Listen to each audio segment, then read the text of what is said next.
Hello दोस्तों, आज के वीडियो में हम जानेंगे ईपीएफओ पेंशनर्स और कर्मचारियों के लिए 1 फरवरी 2025 से क्या बदलाव होने जा रहा है तथा इसके बजट में कितना इजाफा किया गया है तथा क्या इस बार पेंशन बढ़ाकर मिलेगी, इसके बारे में आगे हम जानेंगे। तो दोस्तों, आप हमारे वीडियो में लास्ट तक बने रहें।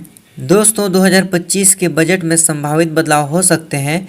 1 फरवरी 2025 के बजट में ईपीएफओ पेंशन योजना में कई महत्वपूर्ण बदलाव किए जाने की उम्मीद है। ये बदलाव पेंशन धारकों के लिए काफ़ी फायदेमंद हो सकते हैं। इन संभावित बदलाव पर नज़र डाल लेते हैं। दोस्तों, पेंशन राशि में वृद्धि की भी अनुमानित है।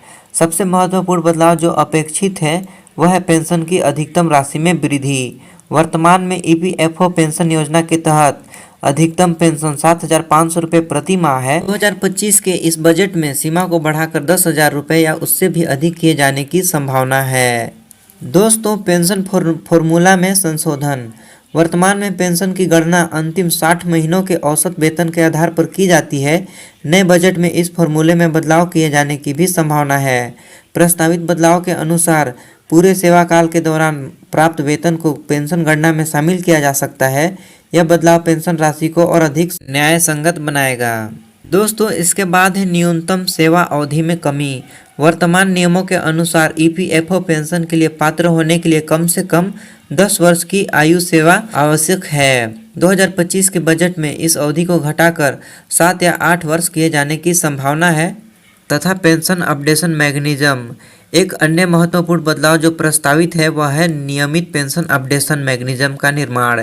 इसके तहत मुद्रास्फीति और जीवन यापन लागत में वृद्धि के अनुसार पेंशन राशि में स्वचालित वृद्धि की जाएगी। यह कदम पेंशन धारकों की क्रय शक्ति को बनाए रखने में मदद करेगा। दोस्तों, इसके बाद है पेंशन धारकों के लिए लाभ। 2025 के बजट में प्रस्तावित बदलाव ईपीएफओ पेंशन धारकों के लिए कई तरह से फायदेमंद होंगे। इसके तहत बेहतर आर्थिक सुरक्षा, पेंशन राशि में वृद्धि और नियमित अपडेशन मैकेनिज्म पेंशन धारकों को बेहतर आर्थिक सुरक्षा प्रदान करेगा। इससे उन्हें अपने दैनिक जीवन के खर्चों को पूरा करने के लिए एक सम्मानजनक जीवन जीने में मदद मिलेगी। इसके बाद आता है दोस्तों व्यापक कवरेज। न्यूनतम सेवा अवधि में कमी से अधिक लोग पेंशन योजना के दायरे में आएंगे। यह बदलाव विशेष रूप से छोटी अवधि के कर्मचारियों और गिग वर्कर्स के लिए फायदेमंद होगा। इसके अलावा न्याय संगत में पेंशन गणना।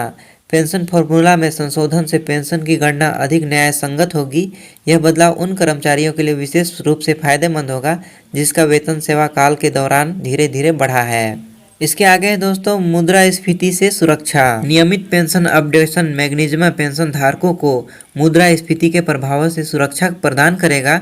इससे उनकी क्रय शक्ति बनी रहेगी। अगला है दोस्तों अर्थव्यवस्था पर प्रभाव। ईपीएफओ में पेंशन योजना में प्रस्तावित बदलाव न केवल पेंशन धारकों को लाभान्वित करेगा बल्कि देश की अर्थव्यवस्था पर भी सकारात्मक प्रभाव डालेगा।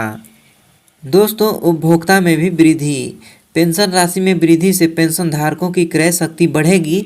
इससे उपभोग में वृद्धि होगी जो अर्थव्यवस्था को भी गति प्रदान करेगी। इसके बाद है बचत और निवेश में भी बढ़ोतरी। बेहतर पेंशन सुविधाओं से लोगों को अपने भविष्य के लिए बचत और निवेश करने का प्रोत्साहन मिलेगा। यह पूंजी निर्माण में मदद करेगा जिससे उत्पादकता में भी वृद्धि हो सकती है। इसके बाद है दोस्तों सामाजिक सुरक्षा में सुधार। व्यापक पेंशन कवरेज से देश की सामाजिक सुरक्षा प्रणाली मजबूत होगी। यह गरीबी उन्मूलन और सामाजिक समानताओं के लक्ष्य को भी प्राप्त करने में मदद करेगा। साथ ही दोस्तों इसका प्रभाव श्रम बाजार पर भी पड़ सकेगा। धन्यवाद।